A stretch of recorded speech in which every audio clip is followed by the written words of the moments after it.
Oui, apparemment c'est bon, parfait. Les gens répondent qu'ils t'entendent. 10 sur 10, oui. Taïb, Inch'Allah, tu peux Oui. commencer, Anis. السلام عليكم ورحمة الله وبركاته. الحمد لله الذي جعل العمر أياما وجعلها عمارتها بالعلم النافع من أعلى الأعمال مقاما، وأشهد أن لا إله إلا الله وحده لا شريك له حقا، وأشهد أن محمدا عبده ورسوله صدقا، صلى الله عليه وسلم تسليما مزيدا. أما بعد. Mes chers frères et sœurs, donc le sujet qui a été choisi pour cette soirée, Inch'Allah Ta'ala, s'intitule Kayfa tunalu al-baraka. Comment acquérir al-baraka, la bénédiction. Alors il faut savoir que parmi les choses les plus prisées et espérées du musulman, que ce soit pour lui-même, que ce soit pour sa famille, que ce soit pour ses biens, que ce soit pour ses enfants, que ce soit pour son savoir, pour celui qui a du savoir, et c'est une chose ici qui espère aussi pour l'ensemble des musulmans. Quelle est cette chose prisée? C'est al-baraka, la bénédiction. La bénédiction, il faut savoir que c'est une chose qui est espérée de tous. Il n'y a pas un seul musulman qui ne veut pas avoir de la baraka, une part de la bénédiction d'Allah subhanahu wa ta'ala. Donc toute personne espère se voir acquérir et faciliter al-baraka, la bénédiction. Et il est connu lorsque quelqu'un nous rend un service de lui dire barakallahu fik, d'invoquer la bénédiction d'Allah subhanahu wa ta'ala sur lui. Donc ici, il nous appartient tous de savoir que la bénédiction, écoutez bien, la bénédiction est une grâce et un don d'Allah subhanahu wa ta'ala. Et cette bénédiction-là et ce don-là, il ne l'accorde à qui il l'accorde, à qui il veut subhanahu wa ta'ala. La bénédiction, elle ne s'achète pas. C'est Allah subhanahu wa ta'ala qui la donne. Et toute grâce, de façon générale, toute grâce et tout don sont dans les mains d'Allah jalla wa ala. Allah ta'ala nous dit-il point ما يفتح الله للناس من رحمة فلا ممسك لها وما يمسك فلا مرسل له من بعده. Allah Ta'ala nous dit dans le sens de la traduction, ce qu'Allah accorde en miséricorde aux gens, il n'est personne à pouvoir le retenir. Et ce qu'il retient, il n'est personne que lui à pouvoir la dispenser ou à pouvoir le dispenser. Et Allah subhanahu wa ta'ala nous dit sur la langue de Isa alayhi salam, lorsque Isa dit وَجَعَلَنِي مُبَارَكًا أَيْنَمَا كُنْتَ. Et Isa alayhi salam dit où que je sois, il m'a rendu béni. Donc la bénédiction est un don à une faveur d'Allah subhanahu wa ta'ala. Mais on pourrait me poser la question, qu'est-ce que la bénédiction? Je vous pose la question, c'est quoi le baraka? Qu'est-ce que la bénédiction?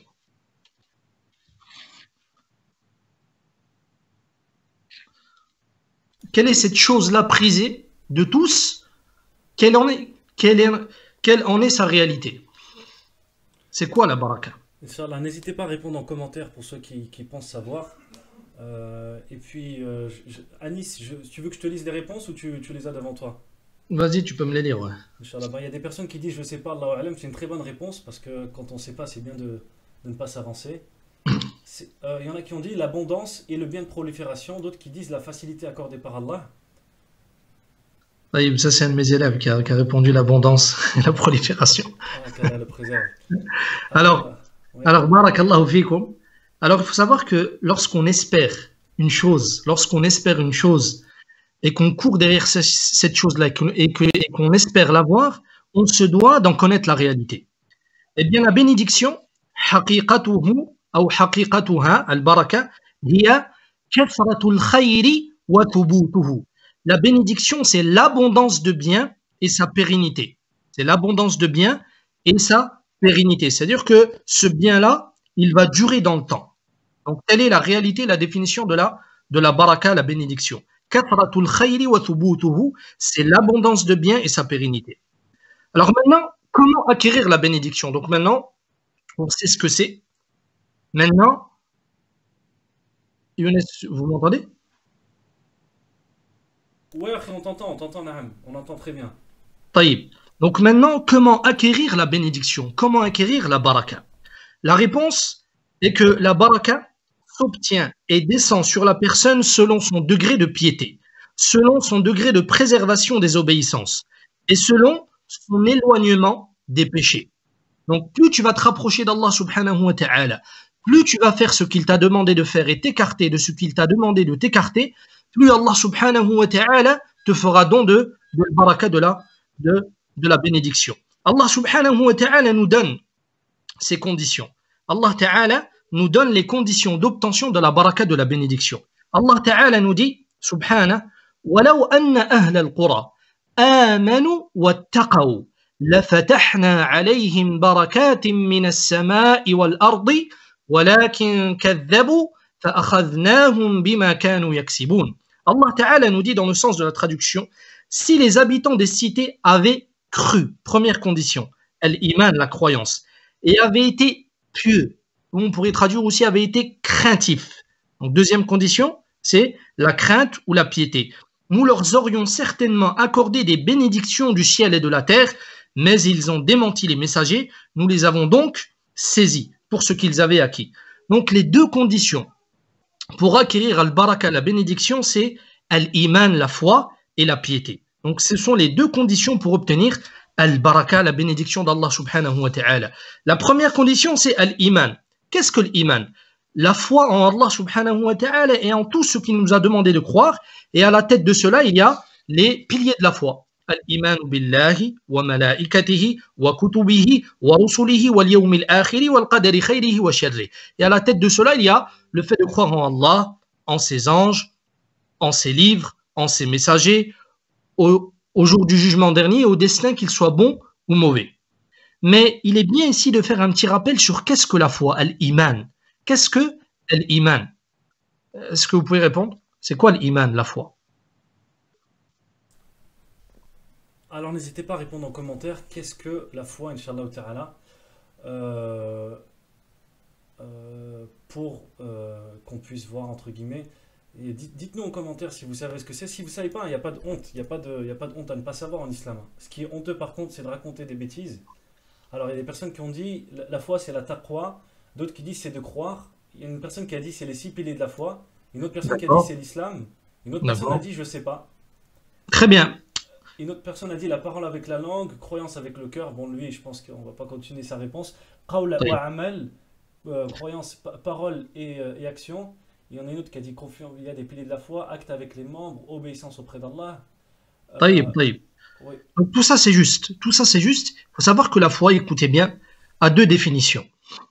La foi a deux définitions. Il y a une définition qui est générale et il y a une définition qui est spécifique. Donc, ouvrez bien vos oreilles. La définition spécifique, هو التصديق الجازم ظاهرا وباطنا بالله سبحانه وتعالى تعبدا له بالشرع المنزل على محمد صلى الله عليه وسلم على مقام المشاهدة أو المراقبة. Donc je traduis. La définition générale, si on vous pose la question qu'est-ce que c'est que la foi, c'est le fait de croire fermement, tant intérieurement qu'extérieurement à Allah subhanahu wa ta'ala, en l'adorant, comment? Avec la législation révélée à Muhammad sallallahu alayhi wa sallam, tout en sachant qu'il t'observe quand tu l'adores ou que tu l'observes. Donc c'est le fait d'adorer Allah subhanahu wa ta'ala comme si tu le voyais, car si toi tu le vois pas, lui il t'observe subhanahu wa ta'ala. Telle est la définition et la réalité de la foi d'une façon générale. Maintenant, il y a une définition plus spécifique, c'est al-i'tiqadat al-batina, c'est la croyance intérieure. Tout ce qui a trait au cœur et à la croyance intérieure, c'est ce qu'on appelle al-iman. Donc, je ne rentre pas dans les piliers de la foi, donc c'est une parole de la langue, etc., etc. Donc, il faut retenir l'essentiel.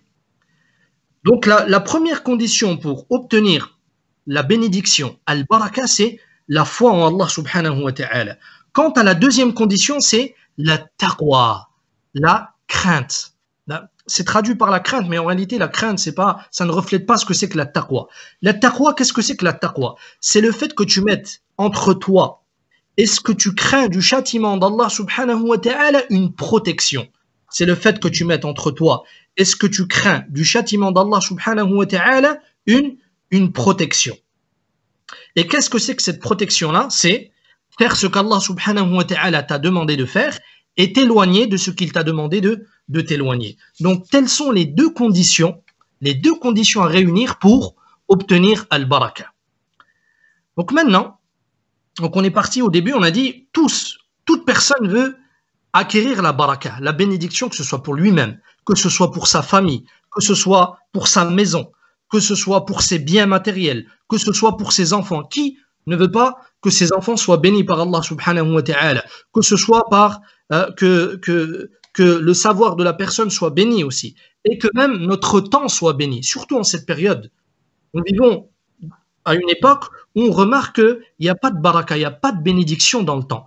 Alors que les 24 heures qu'il y a aujourd'hui, c'est les mêmes 24 heures, qu'il y avait au temps du prophète sallallahu alayhi wa sallam et au temps des compagnons, etc. Mais vous remarquez, lorsque vous lisez leur biographie, en une journée, ils pouvaient faire ce que nous, on ne peut pas faire en un mois ou en 2 mois. Quelle est la raison de cela? Le manque de baraka, le manque de bénédiction.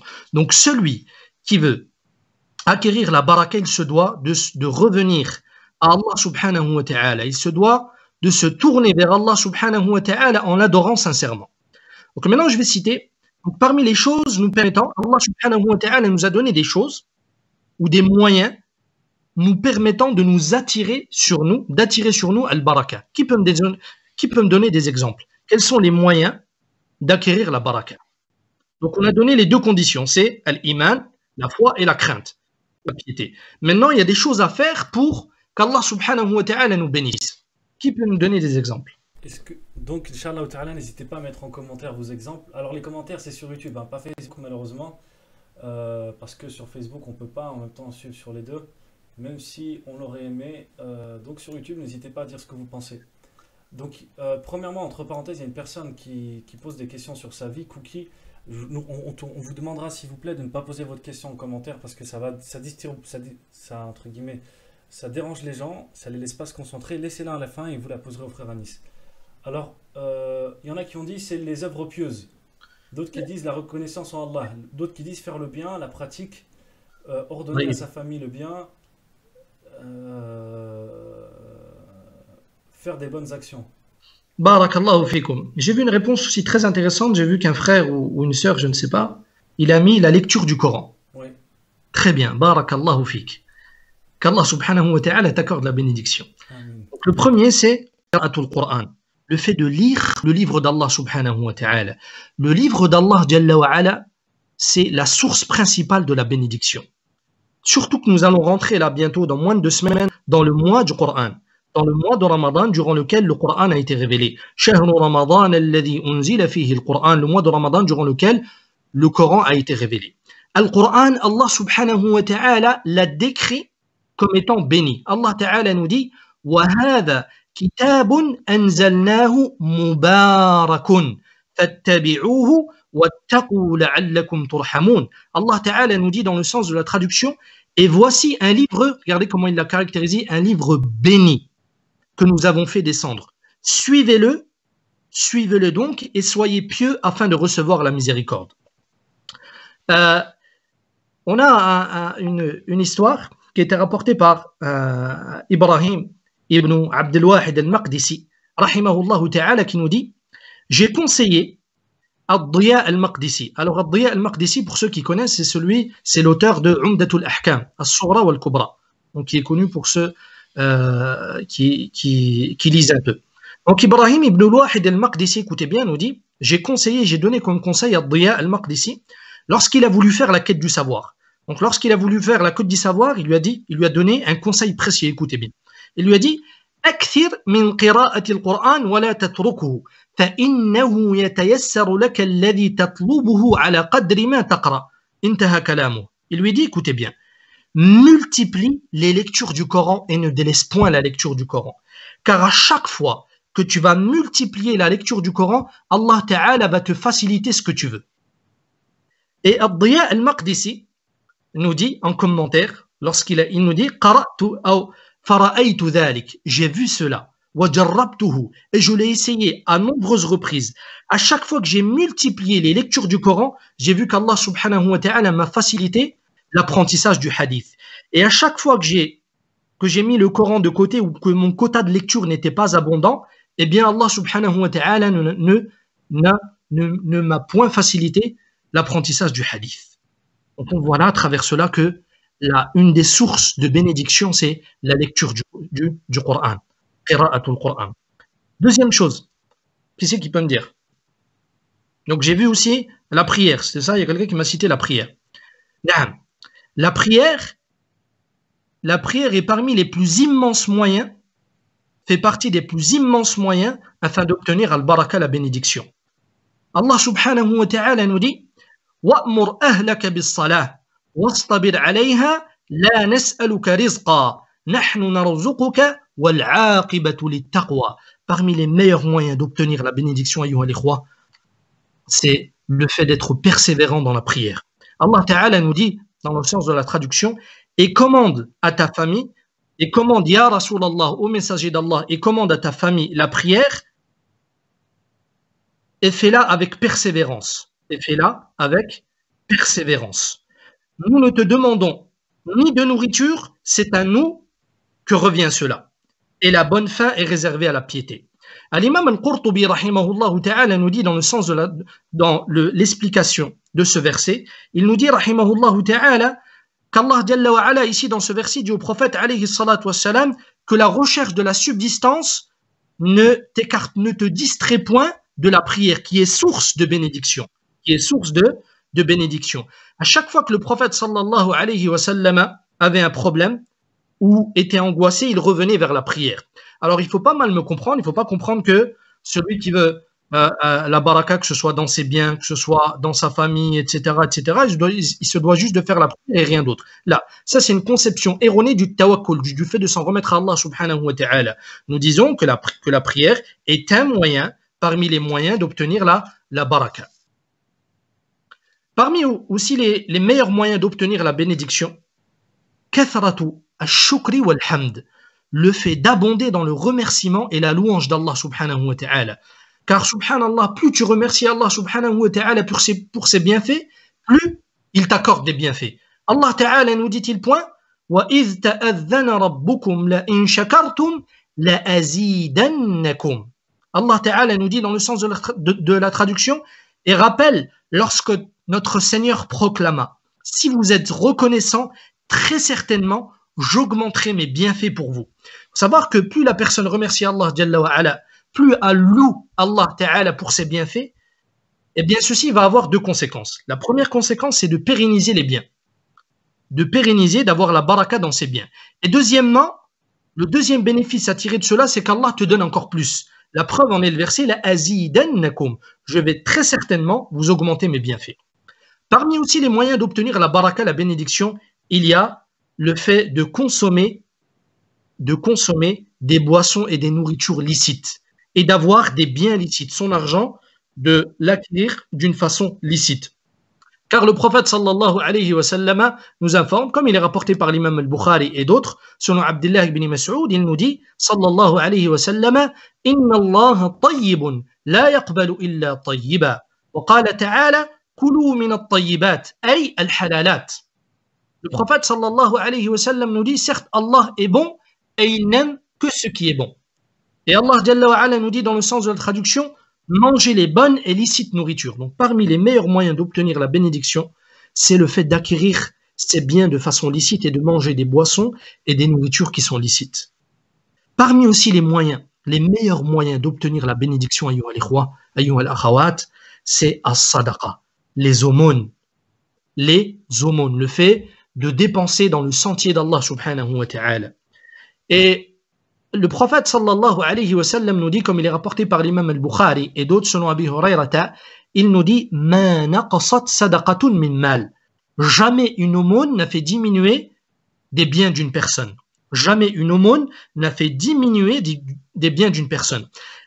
L'imam Abdurrahman ibn Nasir al-Sa'di, rahimahullah ta'ala, nous dit dans son livre qui s'appelle Al-Fawaid, il nous dit que parmi les bénéfices du fait de dépenser dans le sentier d'Allah, le fait de faire des aumônes, il y a trois bénéfices, écoutez bien. Le premier bénéfice, c'est que as-sadaqatu tubarikul mal. La sadaqa, les aumônes bénissent les biens. Allah Ta'ala met la bénédiction dans tes biens. Deuxième bénéfice, tazidu fil mal. Elle augmente les biens. Et quant au troisième, tadfa'u anna al-afat. Elle repousse de nous les choses imprévues. Elle repousse de nous les choses imprévues. Une dépense que tu n'as pas prévue, eh bien, il faut savoir que la sadaqa, elle va avoir comme effet, comme nous le dit l'imam Sa'di ainsi que l'imam Ibn al-Qayyim avant, eh bien, elle va permettre de fermer les brèches là, des petites dépenses imprévues. Donc ça, c'est parmi les moyens d'obtenir la baraka. Donc on a dit la sadaqa. Il y a aussi un moyen d'obtenir la bénédiction, c'est az-zawaj, le mariage. Le mariage fait partie des meilleurs moyens d'obtenir la bénédiction, que ce soit dans tes biens, que ce soit dans ta propre personne, que ce soit dans ta descendance, etc. Qui nous dit cela? N'avez-vous pas entendu Allah Ta'ala nous dire إِن يَكُونُوا فُقَرَاءَ يُغْنِهِمُ اللَّهُ مِنْ فَضْلِهِ. Subhanallah.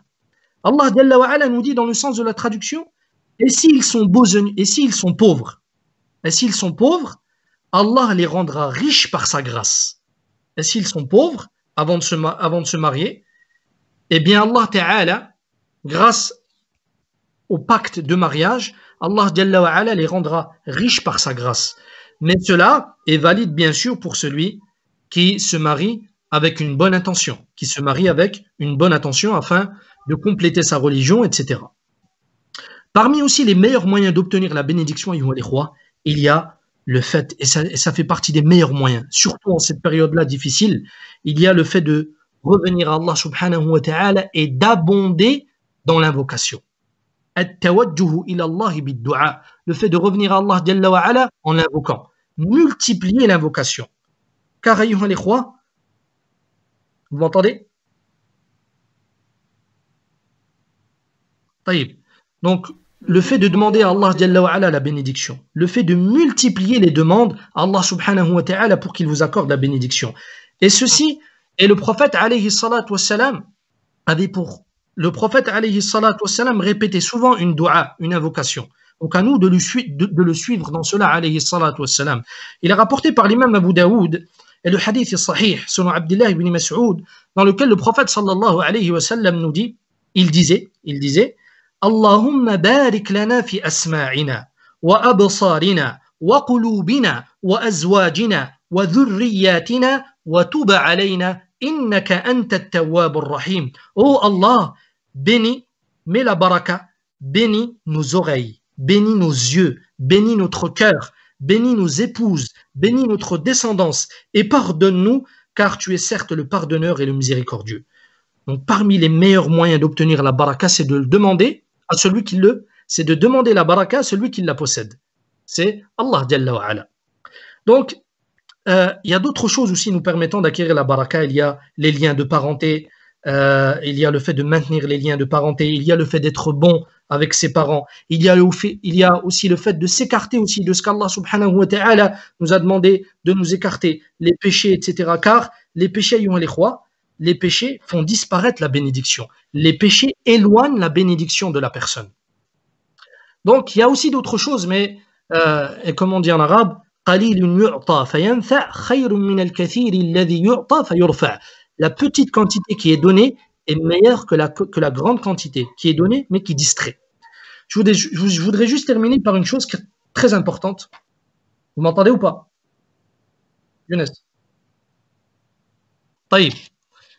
Alors ça, c'est une question qui a trait au dogme. Et ça, c'est une remarque que je voudrais faire.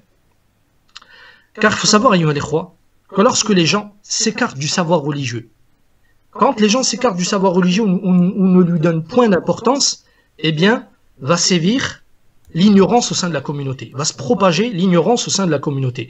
Et ceci aura pour conséquence dans ce chapitre-là de la bénédiction, al-baraka, le fait de rechercher la bénédiction dans des choses qu'Allah réprouve, dans des choses qu'Allah subhanahu wa ta'ala n'a point mis la baraka.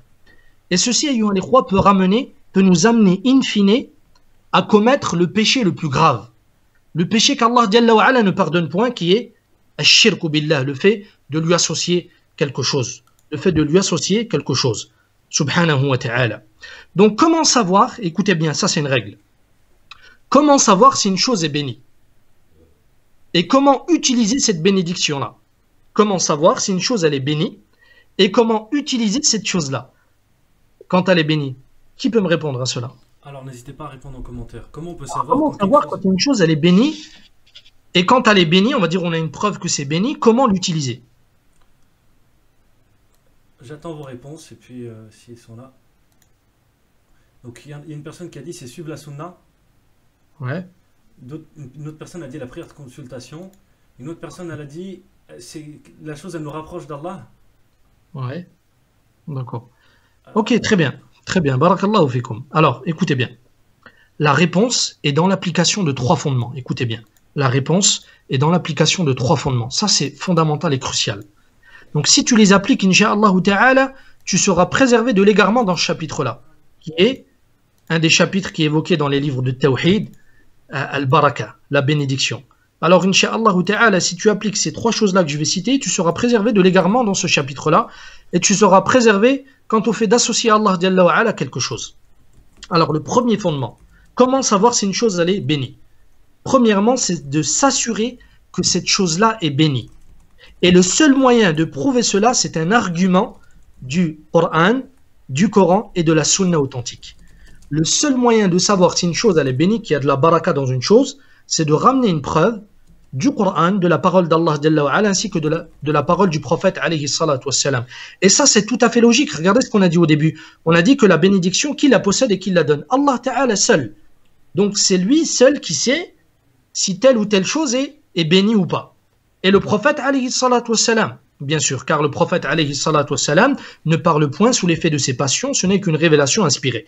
Donc première règle, c'est de nous trouver un argument du Coran et de la Sunna authentique pour prouver qu'une chose elle est bénie. Par exemple, on sait que l'eau de Zamzam elle est bénie. Quelle est la preuve? La parole du prophète alayhi salatu wassalam. On sait que la Kaaba, que Mecca est bénie. Quelle est la preuve de cela? Allah Jalla wa Ala nous a informé de cela, etc. Donc ça c'est le premier fondement, la première règle. Maintenant, deuxième chose, si cette chose est bénie, donc on a un argument qui nous a prouvé que cette chose-là est bénie. Alors rechercher la bénédiction dans cette chose. Alors comment rechercher la bénédiction dans cette chose? Eh bien il faut rechercher la bénédiction dans cette chose comme nous l'a ordonné le législateur, comme nous l'a ordonné Allah subhanahu wa ta'ala ainsi que son messager. Exemple, avec les exemples qu'on comprend mieux, ces règles-là. La maison sacrée d'Allah, elle est bénie. Parce que la Kaaba, elle est bénie. Il y a unanimité sur cela. Il n'y a aucun musulman qui nous dira le contraire. Taïb. Mais comment rechercher la bénédiction autour de la Kaaba?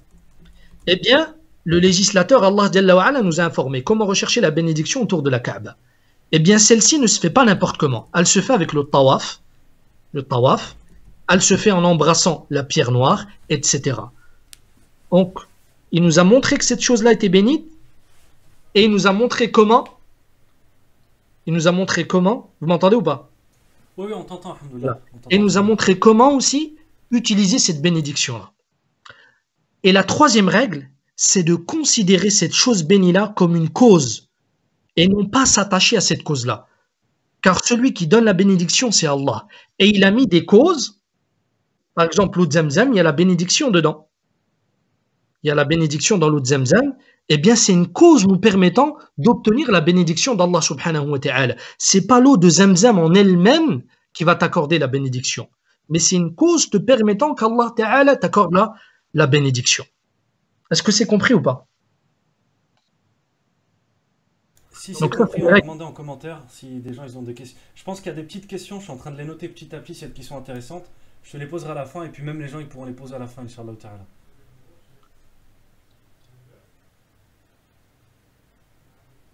Allô? Non. Donc tout le monde dit que oui, c'est clair, alhamdoulilah. Oui, c'est clair. On va s'arrêter là, Inch'Allah ta'ala.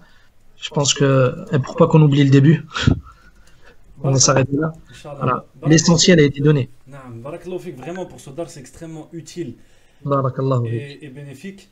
Alors il y a pas mal de petites questions. Premièrement, il y a des gens qui ont demandé est-ce que le live sera en replay. Oui, il sera en replay, Inch'Allah ta'ala. Il y a d'autres personnes qui ont demandé pourquoi on a incité les gens à mettre des pouces bleus. En fait, c'est simple. C'est une sorte de da'wah. Parce que vous savez, YouTube, comment marche YouTube? Plus il y a des gens qui mettent un like et plus il y a de commentaires, plus la vidéo elle va être partagée à plus de monde. Donc là, on a à peu près 120 pouces bleus. Si on arrive à 150, 190, le live lui-même va monter à plus de 200. Donc on sera encore plus nombreux à profiter.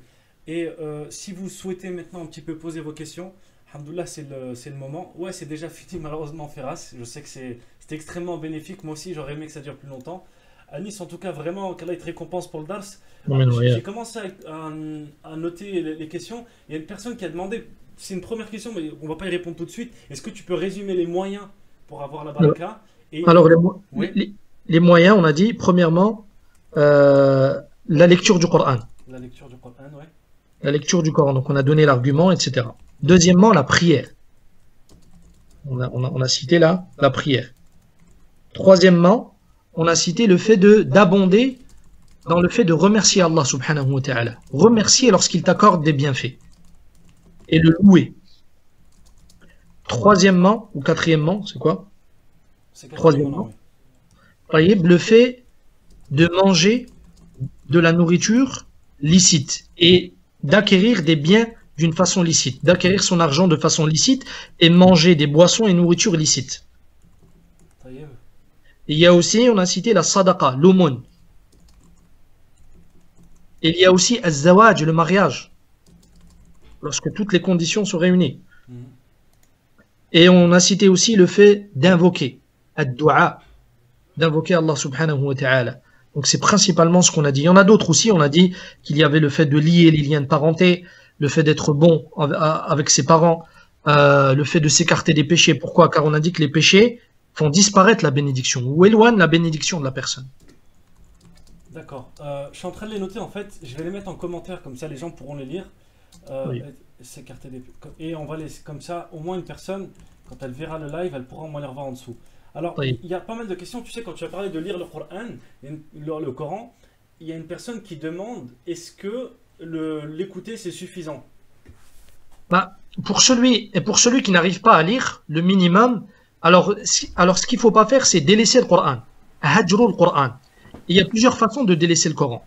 Par exemple, pour quelqu'un qui peut lire et qui ne lit pas le Coran, le mieux c'est qu'il lise le Coran.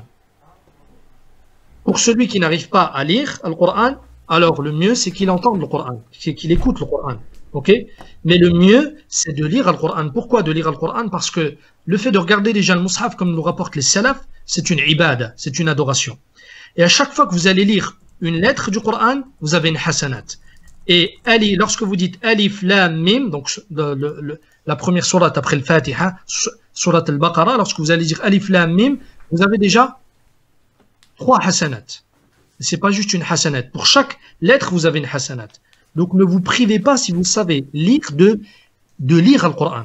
Après, si la personne n'arrive pas à lire, bien sûr, elle peut écouter le Coran. Bien sûr. D'accord. Barakallahu fik, il y a beaucoup de questions. Alors il y a des questions sur la phonétique, etc. Ces questions, en fait, on a un frère qui est spécialiste dans le Coran, qui donne des cours tous les matins à 7h pour la lecture du Coran, pour apprendre à bien lire et comprendre. Donc je vous invite demain matin à vous lever à 7h et à suivre le live sur Jana TV. Il y a beaucoup de questions. Donc il y a une personne qui demande est-ce que c'est prioritaire de lire le Coran? C'est-à-dire, est-ce que c'est prioritaire? C'est-à-dire est-ce que ça fait partie de la priorité pour avoir la baraka? On va dire, on a cité tous les actes-là qu'on a cités. On va dire c'est pas dans l'ordre chronologique. C'est-à-dire que si vous lisez du Coran, vous allez avoir si vous abondez dans la lecture du Coran, vous allez avoir de la bénédiction, de la baraka, sans doute. Si vous multipliez la sadaqa, vous allez avoir de la bénédiction, etc. Là, mais à la personne d'avoir au moins, le but c'est d'avoir au moins chacun un petit peu de ces actes-là. D'accord. Mais surtout en ces moments où l'ignorance s'est propagée, en ces moments où la Ummah s'est éloigné de la science religieuse et du livre d'Allah subhanahu wa ta'ala, on se doit de revenir au livre d'Allah jalla wa ala. Car le livre d'Allah subhanahu wa ta'ala, oui, certes nous avons dit que c'est un livre béni, mais c'est un livre aussi de hidayah, kitab ou hidayah, c'est un livre de guidé. La première qualité qu'Allah jalla wa ala nous cite concernant le Coran, nous dit Alif Lam Mim, dhalika al-kitabu la rayba fi, hudan lil muttaqin. C'est un livre de guidé pour les craintifs. Donc, si vous voulez être guidé dans ce bas monde, vous ne pouvez pas délaisser le Coran. On se doit de revenir au Coran. Barakallahu fik. Qu'Allah te récompense. Alors, il y a encore quelques petites questions. On va être désolé parce qu'il y a beaucoup de questions. On va peut-être pas répondre à tout le monde.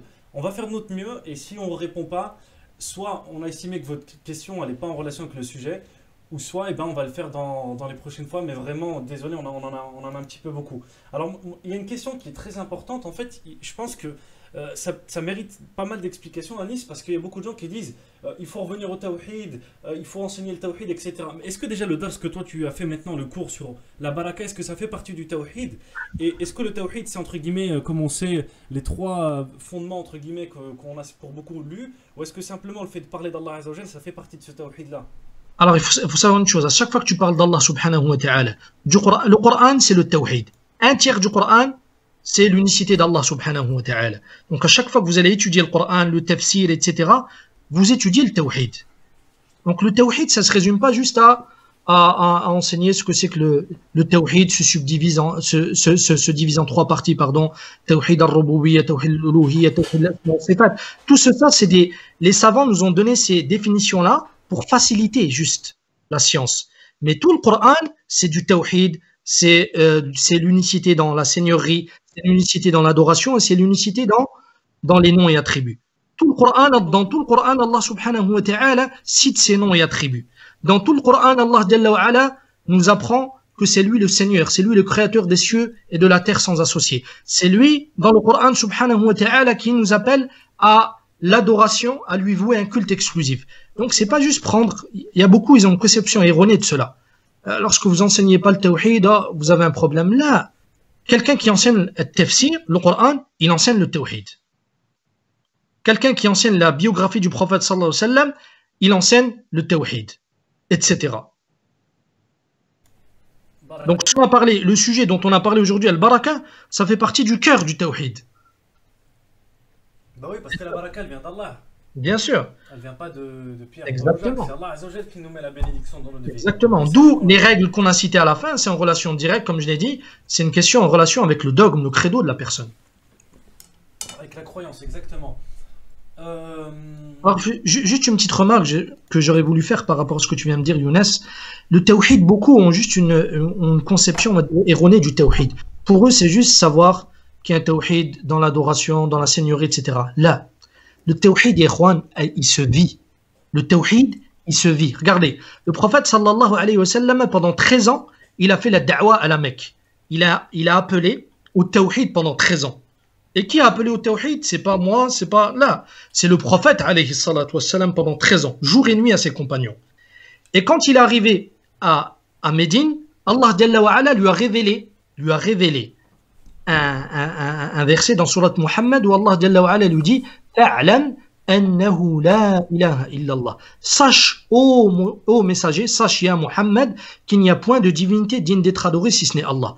Donc après 13 ans de da'wah, le prophète Allah Jalla wa Ala ordonne au prophète de se rappeler le tawhid. Mais le tawhid, pas comme on nous l'enseigne aujourd'hui ou qu'on le connaît aujourd'hui. Le tawhid, il se vit. Comment il se vit? Comment juger ta jauge de tawhid? Eh bien, quand il t'arrive un bienfait, comment tu réagis? Quand il t'arrive un malheur, comment tu réagis? C'est à partir de là que tu vas juger ta jauge de tawhid dans ton cœur. Donc, c'est pas juste des connaissances théoriques. Le tawhid, il se vit. Taïb, amin, amin. Jazakallahu khairan. Autre question. Est-ce que la baraka elle peut être accordée à quelqu'un et elle peut être retirée? Bien sûr, on a dit qu'elle est accordée. Plus la personne va se rapprocher d'Allah Jalla wa Ala avec ce qu'il lui a demandé de faire, plus la personne Allah Jalla wa Ala va lui accorder ses dons et ses faveurs. Et parmi ses dons et sa faveur, il y a al-baraka. Et plus la personne va être désobéissante, va s'écarter d'Allah Jalla wa Ala, plus il va éloigner de sa personne la baraka. Alors la baraka, il ne faut pas croire que c'est avoir des milliards ou avoir beaucoup de biens matériels. Des fois, Allah Jalla wa Ala va te châtier par cela. La bénédiction, comme on a dit, c'est l'abondance de biens et sa pérennité.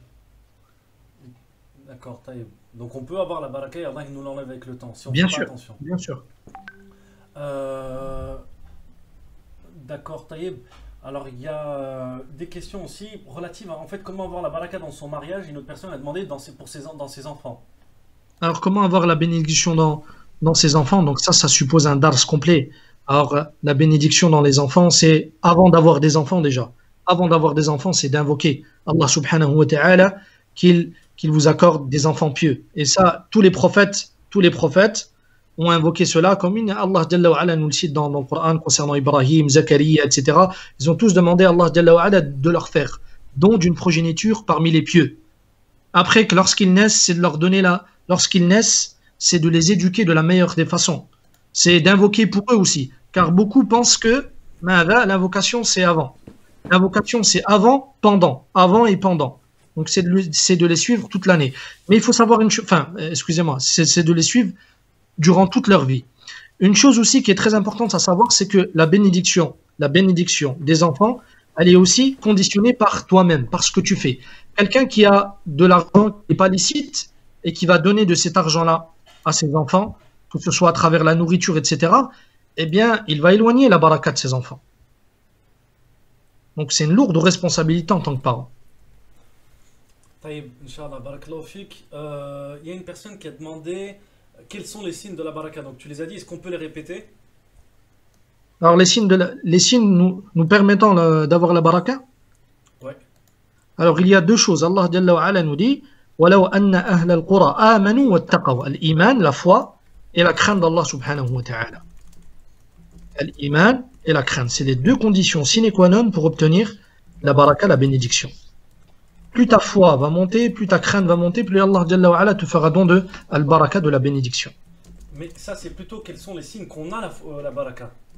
طيب, les signes, comme on a dit, هو كثرة الخير وكثرة الخير وثبوته, l'abondance de bien et le fait que ce bien-là, il va pérenniser. Le fait toujours d'avoir du bien, qu'Allah Ta'ala t'accorde du bien, le fait par exemple d'être facilité, le fait qu'Allah Ta'ala te facilite dans le fait de faire beaucoup de dhikr quand les gens sont insouciants, etc. Ça, c'est un signe qu'Allah Ta'ala a mis la bénédiction chez toi. Le fait que les gens profitent de toi où que tu sois, qu'ils profitent de tes sagesses, qu'ils profitent de ta science où que tu sois, eh bien c'est un signe de bénédiction.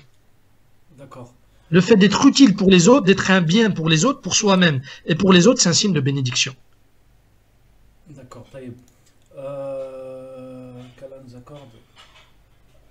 La baraka, c'est sur 5 piliers. Non, on n'a pas parlé de 5 piliers. Je les mettrai en commentaire. Est-ce que le fait de lire et d'apprendre le Coran fait partie, après le Fajr, fait partie des causes pour avoir la baraka? Bien sûr, ça c'est un temps qui est béni. Après la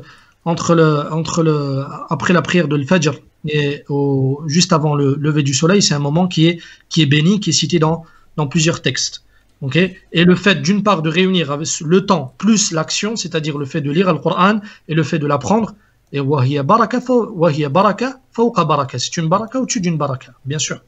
Taïb, taïb. Donc du coup, alhamdoulilah, en fait, beaucoup de gens ils pensent que la baraka c'est avoir de l'argent, être riche, avoir une belle voiture, des beaux vêtements de marque, partir en voyage. Est-ce que concrètement, en fait, si on suit bien ton dars, si on suit ce qu'il nous dit, c'est pas du tout ça la baraka en fait. Exactement. La baraka, c'est vraiment quelque chose de plus profond. Ça peut être aussi le fait d'avoir de l'argent, etc. Mais le problème de l'argent, c'est comment tu vas l'utiliser. Si tu as énormément d'argent et que tu l'utilises dans le sentier d'Allah, c'est un signe que cet argent-là, il est bénéfique pour toi. C'est un signe que cet argent-là, il est béni.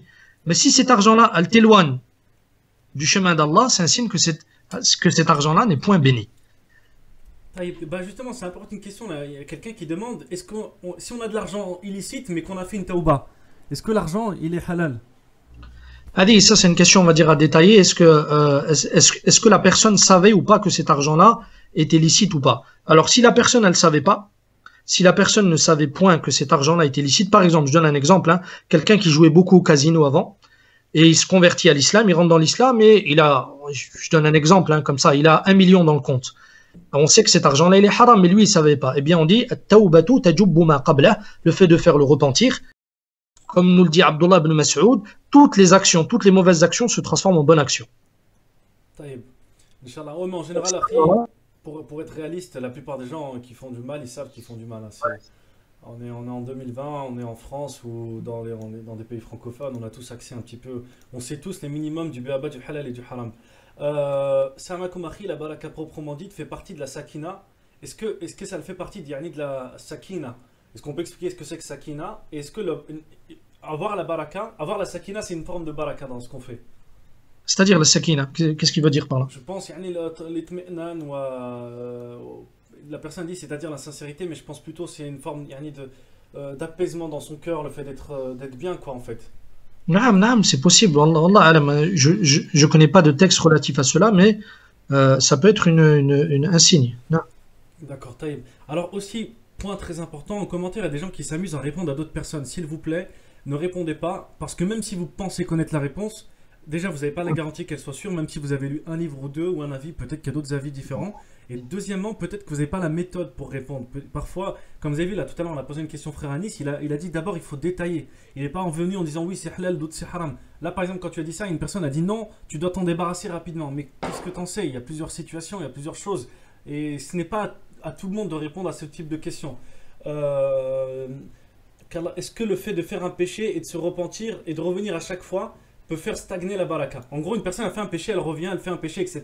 Est-ce que sa baraka elle risque de pas augmenter, sachant qu'elle se repent directement après son péché?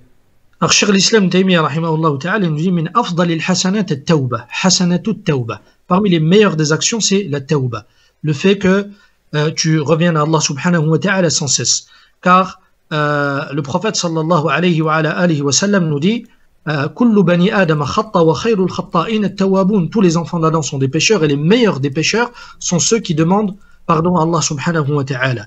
Donc le fait de revenir à Allah jalla wa ala, souvent, eh bien, c'est un signe de la piété de la personne. Et c'est un signe in fine d'obtenir la bénédiction, bien sûr. D'accord, Taïb. Il y a une personne, je pense qu'on va finir avec ces commentaires-là, et puis on parlera aux gens de qu'est-ce qu'on va faire pour la suite, parce qu'alhamdoulilah, c'est un premier dars, mais si on peut en faire d'autres comme ça peut être intéressant. Il y a une personne qui dit, apparemment c'est une personne qui travaille dans le corps médical, et qui dit qu'elle voit elle-même de ses yeux avec ce qui se passe un petit peu, tu sais, avec le coronavirus, etc., et qu'elle dit qu'alhamdoulilah, la santé, c'est une baraka que beaucoup de gens, malheureusement, ne reconnaissent pas. Bien sûr, le prophète sallallahu alayhi wa sallam nous dit, comme il est rapporté par l'imam Bukhari sur Abdullah ibn Abbas, ni'matani maghbounun fihima kathirun minan nas, as-sihhatu wal faragh. Il y a deux bienfaits dont les gens sont distraits. Il y a la bonne santé et le temps libre. La bonne santé, beaucoup d'entre nous sont distraits quant à la bonne santé. C'est quand on la perd qu'on se rend compte que c'était un des plus grands bienfaits qu'Allah subhanahu wa ta'ala puisse nous donner dans ce bas monde. C'est pour cela qu'il faut louer et remercier Allah subhanahu wa ta'ala pour ce bienfait-là. Et comme nous l'avons vu précédemment, lorsqu'on abonde dans le fait de remercier Allah subhanahu wa ta'ala concernant un bienfait, et quel bienfait, vous m'entendez? Ouais, on t'entend. Et quel bienfait plus énorme que la bonne santé, eh bien, le fait de remercier Allah Jalla wa Ala pour cela, eh bien, ceci va avoir pour conséquence le fait qu'Allah préserve cette bonne santé-là et qu'il t'évite de la perdre. D'accord. Il y a une personne qui dit, est-ce que le fait d'écouter des doros religieux fait partie de la science? Il y a beaucoup de questions. Je vais te poser 2-3 autres questions rapidement. Il y a une personne qui dit aussi, est-ce qu'il y a une doua spécifique pour avoir la baraka dans sa vie? Et une autre qui dit, est-ce qu'on paye de nos péchés ici-bas rapidement? On va essayer de finir avec ces questions-là parce que malheureusement, en fait, le dars, on ne peut pas le continuer trop longtemps. Et on va essayer d'ouvrir sur d'autres thématiques et vous pourrez poser, Inch'Allah ta'ala, vos questions. Donc la première, c'était y a-t-il une invocation précise pour avoir la baraka pour soi et sa famille? Alors, la meilleure des choses, khayrul hadi hadi Muhammad. La meilleure des guidées, c'est la guidée du prophète sallallahu alayhi wa sallam. Et nous avons cité durant cette légère allocution une dua que le prophète sallallahu alayhi wa sallam répétait souvent en disant Allahumma barik lana fi asma'ina wa absarina wa qulubina, dua, etc. Donc le prophète sallallahu alayhi wa sallam disait oh Allah, bénis nos oreilles, bénis nos yeux, bénis nos cœurs, bénis nos épouses, bénis notre descendance, etc. Donc le mieux, c'est de s'attacher au dua que le prophète sallallahu alayhi wa sallam faisait. Après, c'est ouvert. Le chapitre concernant les invocations, c'est ouvert. Vous pouvez invoquer avec ce que vous voulez. Mais la meilleure des choses, c'est d'invoquer avec ce que la meilleure des créatures a invoqué Allah subhanahu wa ta'ala. D'accord. Il y a une personne qui a demandé, est-ce que le fait d'écouter des doros, ça fait partie de l'apprentissage de la science? Bien sûr, le fait d'écouter des doros, le fait de profiter des doros fait partie de talab al-ilm, fait partie de la quête du savoir, bien sûr. Et parmi les meilleurs moyens, les meilleures assemblées de dhikr, de rappel d'Allah Jalla wa Ala, il y a le fait d'apprendre sa religion. Ata ibn Abi Rabah, rahimahullah ta'ala, nous disait Majlisun yata'allamu fihi al-'abd al-halal wal-haram min dhikrillah, une assemblée dans laquelle le serviteur apprend le licite et l'illicite, c'est-à-dire qu'il apprend sa religion. Ceci fait partie du rappel d'Allah subhanahu wa ta'ala. Parmi les meilleurs moyens de faire revivre les cœurs, il y a le fait d'apprendre sa religion. Car la nourriture du cœur, c'est al-ilm, c'est le savoir. Inch'Allah, barakallahu fik. Alors, la dernière question, c'était, paye-t-on ses péchés ici-bas et peut-on être éprouvé en ayant la baraka d'Allah? Est-ce qu'Allah peut nous mettre la baraka tout en nous donnant des épreuves dans notre vie? Bien sûr, le prophète sallallahu alayhi wa sallam nous dit Man yuridillahu bihi khayran yusib minhu. Celui à qui Allah ta'ala veut du bien, il l'éprouve. Donc le fait que tu sois éprouvé, c'est pas un signe que tu n'as pas la baraka, c'est peut-être même un signe qu'Allah subhanahu wa ta'ala t'aime. Et il y a aussi le fait que tu sois châtié dans ce bas monde sur certains péchés que tu as fait, comme il est rapporté par l'imam Tirmidhi et d'autres, dans lequel le prophète sallallahu alayhi wa sallam nous dit il y a deux péchés. Il y a deux péchés qu'Allah subhanahu wa ta'ala châtie dans ce bas monde avant l'au-delà. Le hadith est authentique, il est rapporté par l'imam Tirmidhi, l'imam al-Hakim et d'autres. Il nous dit premièrement, il y a l'injustice, al-dhulm. L'injustice, al-dhulm. Et deuxième, la désobéissance aux parents. Oh, subhanallah. C'est important d'obéir à ses parents du coup. Maintenant. Inch'Allah, chouf, barakallahu fik Anis. Déjà, dites-nous en commentaire ce que vous avez pensé de ce dars un petit peu. Il sera en live pour ceux qui ont en replay, pour ceux qui n'ont pas pu le voir pendant un certain temps. Puis on va le mettre sur une chaîne secondaire YouTube. Donc n'hésitez pas à vous abonner si vous ne l'êtes pas et d'activer la cloche des notifications. Dites-nous ce que vous pensez en commentaire. Anis, quand est-ce qu'on peut refaire un petit dars comme ceci? Est-ce que toi, tu aurais une vision peut-être dimanche, non? Inch'Allah, Inch'Allah. Bismillah. On essaie de voir quand est-ce qu'on peut le faire, Inch'Allah ta'ala. On va se mettre d'accord, Inch'Allah. Inch'Allah ta'ala. En tout cas, voilà, dites-nous en commentaire. Anis, c'est un frère qui a fait des études, qui est prêt un petit peu à nous donner des doros. Pour ceux qui avaient des questions sur le Coran, comment lire le Coran et tout, tous les matins à 7h sur Jana TV, on a des doros avec le frère Salah Din. C'est d'excellents doros. On étudie des hadiths d'abord et puis on va se mettre petit à petit à apprendre les règles de la récitation, comment bien réciter la Fatiha, comment bien réciter toutes les sourates. Après, c'est 7h, c'est un petit peu tôt. Mais comme l'a dit le frère Anis tout à l'heure, pour avoir la baraka, il faut faire un petit peu des efforts. Et il faut se lever à une heure un peu tôt, juste après le Fajr, quelques minutes après le Fajr, 7h. On commence tous pour le live. Demain à 21h, il y a le live aussi du frère Reda Boutaïmia qui va parler du Ramadan. Il y a beaucoup de gens qui ont posé des questions là sur le jeûne, notamment des femmes enceintes et tout. J'ai pas répondu maintenant parce que c'est le frère Reda qui va y répondre, Inch'Allah Ta'ala. Anis, on espère le solliciter très vite et très bientôt. Et autre chose, je vous laisse une amana, s'il vous plaît, un dépôt. Le prochain dars, comme on a dit, ad-dalu ala al-khayri kafa'ilih, celui qui montre un chemin d'un bien et comme celui qui l'a fait. Donc du coup, le prochain dars, Inch'Allah, on était 200, il faut qu'on soit 400 bihawlillah. Non pas parce qu'on veut du chiffre, mais parce que plus on sera nombreux à suivre le bien, mieux ce sera et plus on aura tous des hasanats. Et surtout, c'est une période de confinement où on a tous du temps libre. Donc du coup, on n'a pas, entre guillemets, de grande occupation. Donc moi, je compte sur chacun d'entre vous qui a profité du dars et qui l'a aimé, de devenir un petit peu un ambassadeur de cette religion et de transmettre et de partager au maximum, Inch'Allah. Vraiment, c'est des choses qui sont très simples. À prendre un truc, le partager sur WhatsApp, sur Instagram, sur les réseaux sociaux. Ça ne demande pas énormément d'efforts sur Facebook et ça peut apporter beaucoup de hasanat yawm al-qiyamah. Donc ne le négligez pas. Et Inch'Allah ta'ala, on espère que ce sera bénéfique. Dernier point dont je voulais vous parler. Oui, tout de suite, là, on va couper avec Anis. Et je pense que quelques minutes après, le frère Houd va reprendre le relais sur Instagram et il a prévu une soirée sur les Sahaba. Il avait fait un quiz sur les Sahaba il y a quelques temps, quelques jours. Vous aviez énormément apprécié, donc du coup on va le faire pareil pour, en fait, entre guillemets, faire un questionnaire entre nous, voir quel est notre niveau de connaissance des compagnons du prophète sallam, les meilleurs hommes de la communauté, ceux qu'on est censé aimer plus que tout, et aussi pour, entre guillemets, si on voit qu'on ne connaît pas leur vie, d'essayer d'apprendre, de titiller un petit peu notre curiosité. Donc voilà. Alhamdoulilah, c'est ça va être le 4e live qu'on va faire dans la journée avec Jana TV. On en a fait un à 7h, on a fait la prière du vendredi tout à l'heure à 11h30, on va le faire avec Anis et Lahoud va prendre le relais. Vraiment, wallahi, merci à tous. Anis, on demande à Allah Azza wa Jalla de mettre la baraka nous dans nos œuvres et dans notre da'wa, Inch'Allah ta'ala. Barakallahu fikum. Qu'Allah vous bénisse et vous facilite, Inch'Allah. Amin wa iyyak, akhil karim. Et oui, ce sera sur Insta en direct, Inch'Allah ta'ala. Barakallahu fik Anis, qu'Allah te récompense 1000 fois. Je vais mettre en commentaire de la vidéo les conditions, les signes de la baraka, comment l'avoir, etc. Le petit résumé très concis, il n'y aura que quelques lignes, mais entre guillemets vraiment l'essence, parce que concrètement des dolos de ce niveau-là, normalement il faut qu'on prenne des notes, il faut qu'on note sur un cahier, qu'on les apprenne et qu'on revienne quelques temps après les réviser et voir si on a vraiment mis en pratique. Le but, c'est pas simplement comme beaucoup on met des commentaires pour mettre des commentaires et discuter entre nous, c'est vraiment que notre vie elle change, Inch'Allah ta'ala, et c'est le but. Tous ensemble, on est 200, il faut que les 200 on arrive à se tirer vers le haut et que, Inch'Allah ta'ala, yawm al-qiyamah, le jour dernier, ce soit positif pour nous. Jazakallahu khairan Anis, merci à tous. Et je vous dis à très bientôt sur Jana TV. Rendez-vous déjà tout de suite pour ceux qui ont Instagram et demain matin à 7h sur YouTube, Inch'Allah ta'ala. Merci à ceux qui étaient sur Facebook, vous n'êtes pas très nombreux, mais vous êtes témoins.